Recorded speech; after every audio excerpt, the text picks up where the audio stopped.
حضرت علی شیر خدا فرماتے ہیں بخاری مسلم میں، فرماتے ہیں مجھے قسم ہے اس ذات کی جس نے زمین چیر کے دانہ پیدا کیا ہے،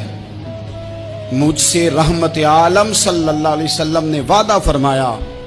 کہ علی یاد رکھنا تم سے صرف مومن ہی پیار کرے گا، اور جس سینے میں تمہارا بغض ہوگا وہ سینہ مومن کا نہیں منافق کا ہوگا۔ تم سے مومن پیار کریں گے، مومنوں کے دلوں میں کشش ہوگی تمہارے لیے، ان کے سینے کشادہ ہوں گے تمہارے حق میں۔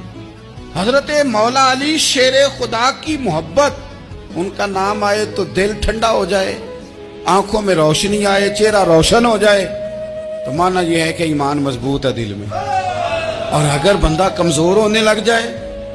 اگر اس کی کیفیات کوئی اور رنگ پیش کرے، تو معنی یہ ہے کہ ایمان سینے میں مضبوط نہیں ہے۔